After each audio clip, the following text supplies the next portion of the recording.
My name is Brianna, and this is my story. I was born in Baton Rouge, Louisiana, lived in a home with my mom and my grandparents for a short while of my young childhood. My biological dad wasn't really consistently around. I knew him, I met him. I remember seeing him a couple of times, but every day it was my mom. We lived with my grandparents for a short while until I was about 6, I believe it was, and then came my brother. My brother was from a different man who then became to be my stepdad, who my mom married, but my dad, who I call and consider my dad. My dad was from Houston. They got married on my brother's first birthday, so I was around 7 around then. We moved to Houston and then started my life in Texas. In Texas, my mom had 2 more kids. So I'm the oldest out of 4 children.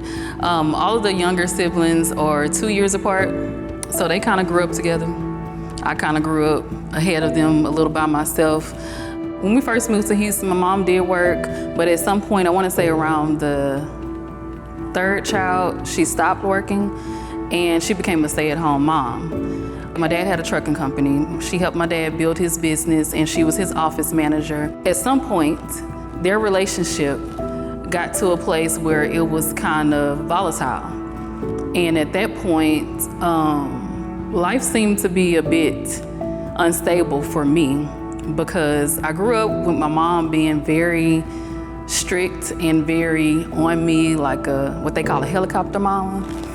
And at a certain point, there was a time where she was going through a lot and she was experiencing a lot. So at the time while I was kind of like transitioning into becoming a preteen and a young teen, that was the same time that she was experiencing the worst in her marriage. So it kind of made me be, I guess, left in the back is what I experienced. And it probably wasn't just me, it probably was my siblings as well, but they were much younger.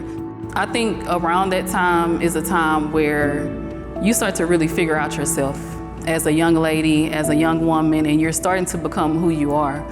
But during that time, I saw my mom go through a lot. So part of me felt like she couldn't take on any more of what I could possibly be going through. So that started the place where I kept things inside. That started the place where I felt like I had to take control of my life and what I had going on. Throughout the course of that journey, my mom and my dad separated. So now we're living in 2 separate homes, and now my mom is having to go back to work. When she started to go back to work, that started me becoming, I like to joke with my sister all the time about me being her second mama. But all my friends back then, I remember them saying, oh, Brianna can't go nowhere because she got to babysit those kids. Brianna can't do this because she got to be with those kids. If it wasn't cheerleading, I was with those kids, my siblings, and which back then I was used to not going many places, not going a lot of, because she was so strict. But when I look back, I'm like, okay, I didn't really get to go to the parties that the kids were going to in high school, hang out with my friends really like that because I had to take care of my younger siblings, which when I got to college, that turned into, Brandon want to do everything. I used to have a babysitter when I was in Baton Rouge that was a cheerleader at Southern University. And all my life, I was a cheerleader, and I thought that I was gonna go back to Baton Rouge, go to Southern University, become a cheerleader, and that was gonna be my future. But my mom, when I graduated from high school, her and my siblings moved back to Baton Rouge. And because of me being in the house and being so, held so strict and having to be this babysitter for my siblings, I decided Louisiana wasn't it for me. I needed to go out and have my own life, have my own freedom. And so I went to Austin, Texas. But like I said, that's when I started just doing everything. I wanted to go to all the parties. If it had parties on Monday, Tuesday, Wednesday, Thursday, Friday, Saturday, Sunday, I might have been there. Going off to college, it was liberating, but it also was very difficult because I came from my mama being on me, like on my neck, right here, to me having all of this freedom to do whatever I wanted to do. But also, I remember vividly her dropping me off at college, and I felt like I did something wrong because she had a meltdown. And when I look back, I know that she probably feared her first kid, leaving the nest and going off on her own, and she didn't know how to take it. But to me, I felt like, oh, I did something wrong.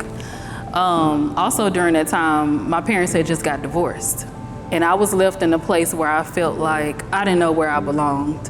On one hand, it felt like my mom dropped me off and she was like, okay, I got one kid out the house, I'm gonna focus on my other 3 kids. And then I didn't know where I stood with my dad, because parents don't talk to kids about divorce. They don't explain what's going on, how you should feel, things are just happening around you. And what the feeling that I felt was abandonment. I started dating, and I remember I had a friend who was a friend from middle school, but her and I stayed in touch throughout our lives. She, I think around the summer of our senior year, she had her first kid, and I remember her telling me that she wouldn't take it back for nothing because she finally had something that gave her unconditional love. Like no matter what, her kid wasn't going anywhere. She experienced a rocky childhood with both of her parents, so that just stuck with me. And then when I got around to me dating and me be with a guy, and I thought I loved him. I know now it's puppy love, but And I remember at the point when we were having sex and I decided that, do what you have to do, for lack of better words. When he asked me the question, what are we gonna do? Not for one second did I think that terminating my baby was an option. For one, because I was so strong in who I was in my faith, who I believed in God, and I felt like Christians don't have abortions. We're not doing that. And because I was in that crazy place of feeling abandoned, not knowing who I can go to, not knowing who I had, I was like, well, I can have my child, and my child will be the person that will love me unconditionally. He's gonna be here. He's not going anywhere. I'm gonna be there for him. And when I think back, I was only 19 making that decision, and that was the wrong decision to make as a child, because I was still a child, about to have a child. I don't take my child back for nothing. I love him to the death of me. He has taught me so much. I couldn't even express my love for him. But as a 20-year-old having my first child, that set off a thunderstorm. I remember growing up, my mama used to tell me all the time that I had to be the one to break the generational curse of having a kid out of wedlock. My aunt, she had her first child when I want to say she was 17, but her and her child's father, they got married because they had the child. My mom had me out of wedlock. I do believe my grandmother was pregnant with her first child out of wedlock as well, and then she had to marry my grandfather. And so my mom used to tell me all the time, you gotta be the one to break the generational curse. You gotta be the one to break the generational curse. But at the same time, I was so lost in my own way. I just knew that, I thought that me having a child would bring me joy and bring me love in the moment. And I wasn't even thinking about the generational curse that I was continuing on. God has always been a part of my life. My grandfather was a reverend or pastor at our family's church growing up. When I was young, I was in the youth choir. I don't know why they let me sing lead, but I think it was because of who my grandfather and my grandmother was, because I can't sing today. I sang in the choir growing up. I remember going to Bible studies, vacation Bible schools. My grandmother really was the solid foundation in our family as far as faith is concerned. I used to look at her and say that she was a saint, because I never met another lady that prayed so much, that was so faithful in the way that she served God. Like, you couldn't get her off her track. I would call her and be like, hey, mama, we call her mama. Hey, mama, you want to go eat with me when I would be in Baton Rouge? And she'll be like, well, you know, today is Friday. It's my day to go to the church and pray for the world. She'll think about it. Because she's human. She'll think about her love for me. But then she'll go right back to, I got to do what God has called me to do. And she never wavered from that. Nothing can get her out of what she was called to do as far as God was concerned, what God called her to do. And so growing up, I always experienced her being so strong in her faith and her standing so firm in what she believed in. She lost 3 of her kids before she left this earth. I saw her go through so much, and she still was faithful to God. She never felt like God was punishing her, or at least she didn't show it to us. I never saw it. When I think back about my beginning with religion, with faith, it began with my grandparents and with my mom too, because she was a preacher's kid, and so she raised me like that, is what I felt like. There was no celebrating Halloween. There was not much that we did outside of who God was and who God is. But we grew up in a Baptist church. And you know, back then Baptist churches were, I feel like they had a lot of strict rules, like women couldn't wear pants, and I guess like they say in the Bible, like a lot of religious laws, a lot of principles that you went by. And as I grew up, I started to feel like, what me wearing pants to church got to do with me serving God? You know, I started to question certain things. And you know, ultimately, the Baptist church now, they wear pants in church. You know, these things have changed, but back then, I felt like they held you so strongly to rules and these laws that they put in place as far as that particular religion. And it goes for each religion, because Catholic people have their own set of rules, you know, Pentecostal people have their own set of rules, but in the Baptist church, that's my personal experience, they held you to those rules, and it was like if you weren't doing what those rules were, you were not of God. Or sometimes you could experience a lot of judgment. Sometimes you could experience a lot of leaned on like condemnation. And to know God today, I know that God is not a condemning God.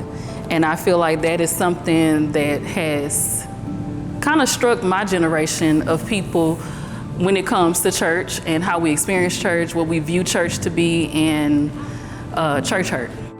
Around 13, 12, again, when my parents were having their issues, my dad, his family was Church of Christ. My mom and me had a Baptist background. When they got married, he wanted us to merge with his family because it was said that the woman is supposed to do as the husband does. But my daddy didn't go to church. He just wanted us to be there with his family and his religion, the Church of Christ. My mama absolutely didn't like it, and that started to create issues within the household. And for me, I was always a church girl. I wanted to be at church, and so I found me a way, even though my mama, because it came to a point where my mama just stopped going to church because she didn't want to have that fight with him, but then she also didn't want to attend the Church of Christ church as well. So I would find rides to church. My mama would actually go and drop me off and then go back home. Or I would get friends to come and pick me up, their parents to come pick me up, or my godparents to come and pick me up. I just knew that I loved the feeling of being at church, being in God's presence. And it kind of really started when I was like 13 or 14. I remember I went off and got baptized by myself. And my family wasn't even there because I just felt so strongly, and I knew then that I was just giving my life to Christ. And when I look back, I think it also plays back into like the church upbringing. Either you're solely living for Christ and not of the world. So there was always this back and forth of me being so into church and so into God. And then on the other hand, I was a cheerleader. They playing secular music in the band, they're playing secular music at our competitions, and we dancing and gyrating and dropping it like it's hot. Like, that was the life.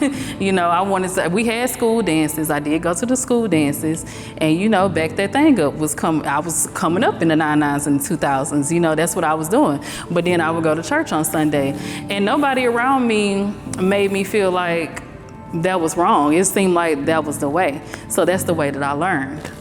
I remember my friends' faith being so strong and their desire to be in God's presence was so strong, it inspired me.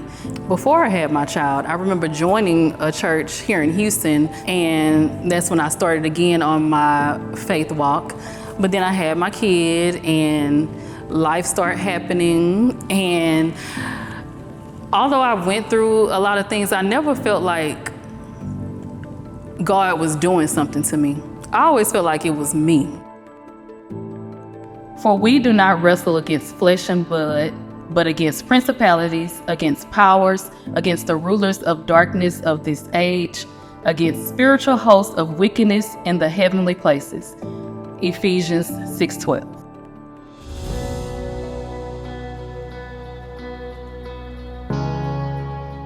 God gave me an idea that He wanted to use me to create a space where His love can be lifted higher and put in the forefront, and a place where we can gain community and friendship with other like minds who serve Christ, who love the Lord, and who are on fire for Him. I have been talking to my friends about wanting to get this podcast back on and popping, but also because I am in that place of surrender, I had to change the way that I went to God with my plans.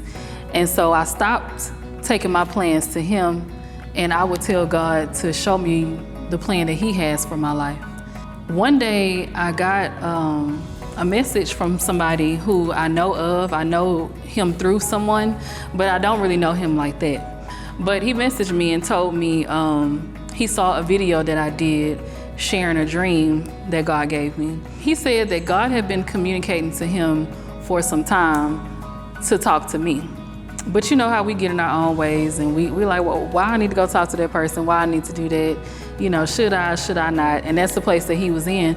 But the day that he saw my dream video, he said, all right, I got it, God. I'm gonna go ahead and reach out to her. So he messaged me, and when I got on the phone with him, he just started straight off ministering to me. I couldn't get a word in. He just was running and overflowing with what God had told him to communicate to me. And all the things that he said to me were things that I had been praying about. God wants you to know that it is him. Like, quit saying that I feel like something. It is him communicating to you. Know it in your spirit and know it in your heart that it is him using you, and to be bold and to say those things out loud. He also told me God was raising me up to be the one in my family breaking bloodline curses. And I remember at the end of that call, I was overwhelmed. I told him I'm overwhelmed, but I'm overwhelmed in a good way. I'm overwhelmed with joy because he just didn't know. By his obedience, he was confirming everything that God had put in me and that I was curious about. And he also spoke to this platform that God has given me. He said that, you know, I watched your podcast a couple of times last year, and I just knew my platform was for a reason, that God gave me that platform. God gave me this podcast to be able to reach women that were like me, women that were doing things that I did in my past in the world, like hanging out, going to the clubs, partying, dating the wrong guys, being of the world. But people, you know, they look like me. And, you know, sometimes we see social media and we think that that's what we're supposed to follow, because that's the setup that they did. They set that place up as a place we're all just looking at each other and feeding off of each other's energy, but it's the energy of the world. It's not the energy of who God has called us to be. And I believe that God has called me to bring in his children closer to him. Just like in the Bible where he said he has called his disciples to go out and bring forth people back to his nation and to speak the word of Christ. Like, that's what I'm here to do. But also, I have learned that you have to test the spirit. And there ain't no tea or no shade to that man at all. But I went to God and I was like, God, confirm to me that you sent him to me, that the words that he spoke to me were from you. And if I didn't believe that God had talked to me then, I woke up the next morning, prayed my prayer, I started to go on with my life, and then I opened up Facebook as I was getting ready. I was standing in my bathroom, opened up my phone, and I saw a girl that I was familiar with on live, and she was just sitting in front of the camera just speaking. And I would normally see her in a church setting, but this setting she was just sitting right in front of the camera, and something told me to open it. I've never opened any of her videos, but something that morning told me, listen to what she has to say. She started telling a story about how she was in a place in her life where she was confused on what her life was about to look like, and she had been praying for God to just show her what's next. And she said that a guy reached out to her on Facebook and called her, and she never answers calls on Facebook, but she answered it, and the guy just started ministering to her. She couldn't get a word in, and he was confirming the things that she had prayed for. And I was like, what are the odds that I tap on this girl's live one particular morning, which I never do, and she's saying the same thing happened to her that happened to me just the day before. I'm like, okay, God, I hear you loud and clear. I typed in the chat for the live, and I said, this was for me. And she stopped abruptly, and she was like, Brianna Chase, God wanted me to tell you that if this live wasn't for anybody else, it was for you. And she immediately started saying the same exact things that this guy had spoken to me the day before. The same exact thing, from the bloodline curses, from even the group of people that God is calling me to reach and calling me to speak to. She said that God was using my influence that I have and my platform that I have to draw in women like me, and which was the same thing that the guy said before.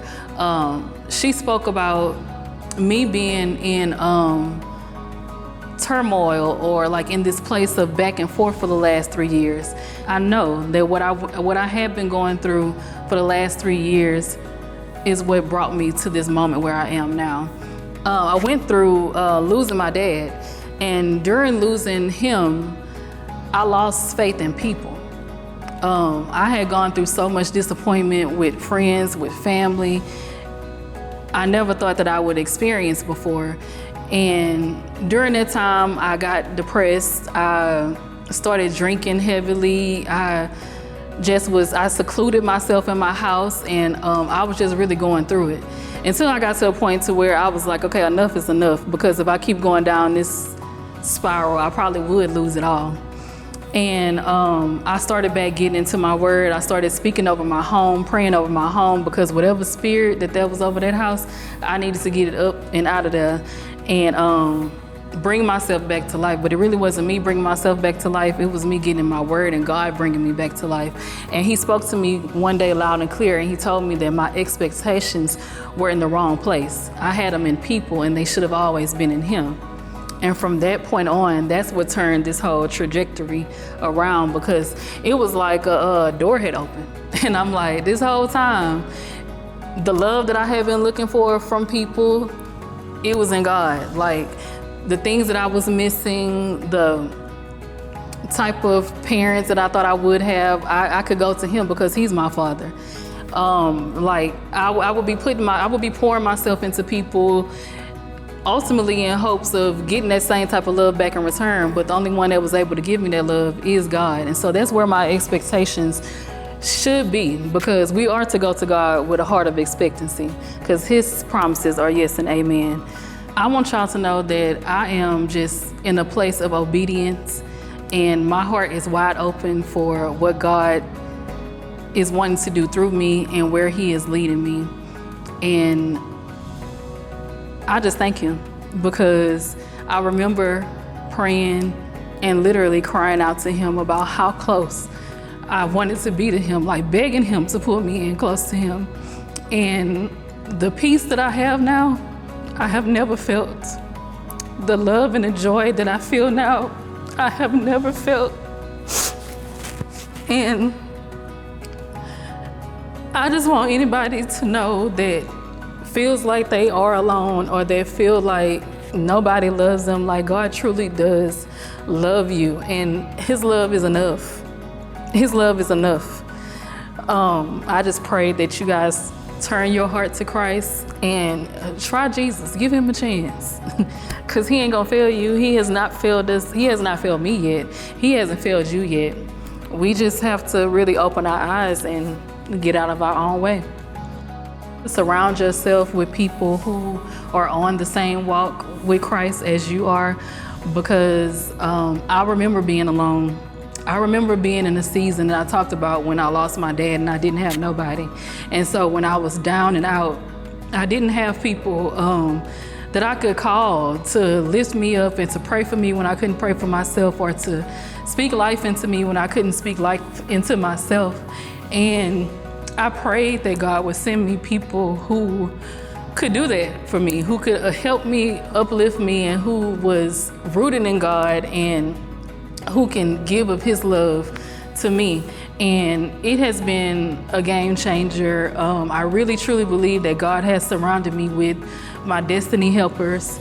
I feel like everything that I thought that I have lost in life, he has replaced and has doubled, like triple, like evermore. Like, it's, you know how you see those memes, like, you know, whatever I lost, it wasn't nothing that I lost. I really feel like that the things that have left me, the people who have left me, the places that I've been that I felt like I couldn't have gotten out of, God has brought me around to a place that was unimaginable and that I thought that at a point in time, I would never get to. And to experience this is mind-blowing, but I don't even have no words for it.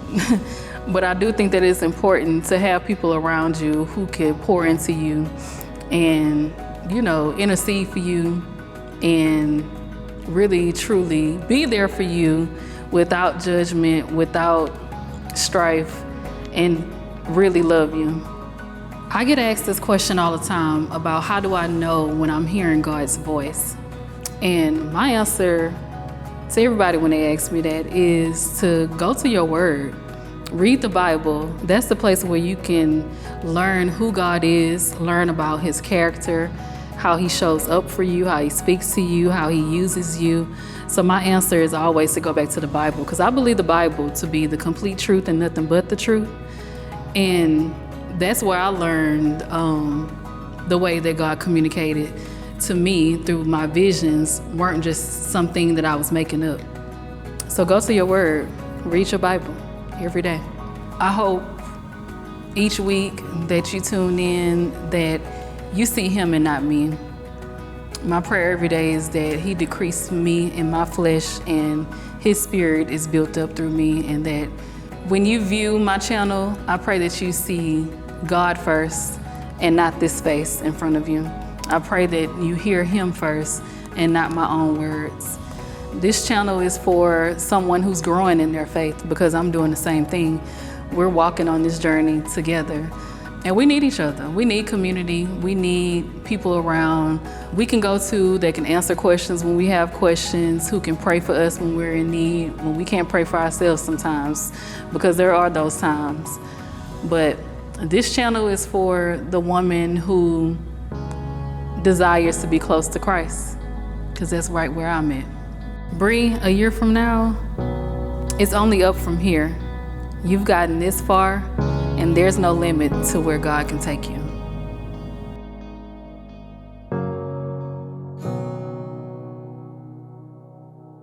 I'm Bree, and welcome to Chase of Faith Podcast.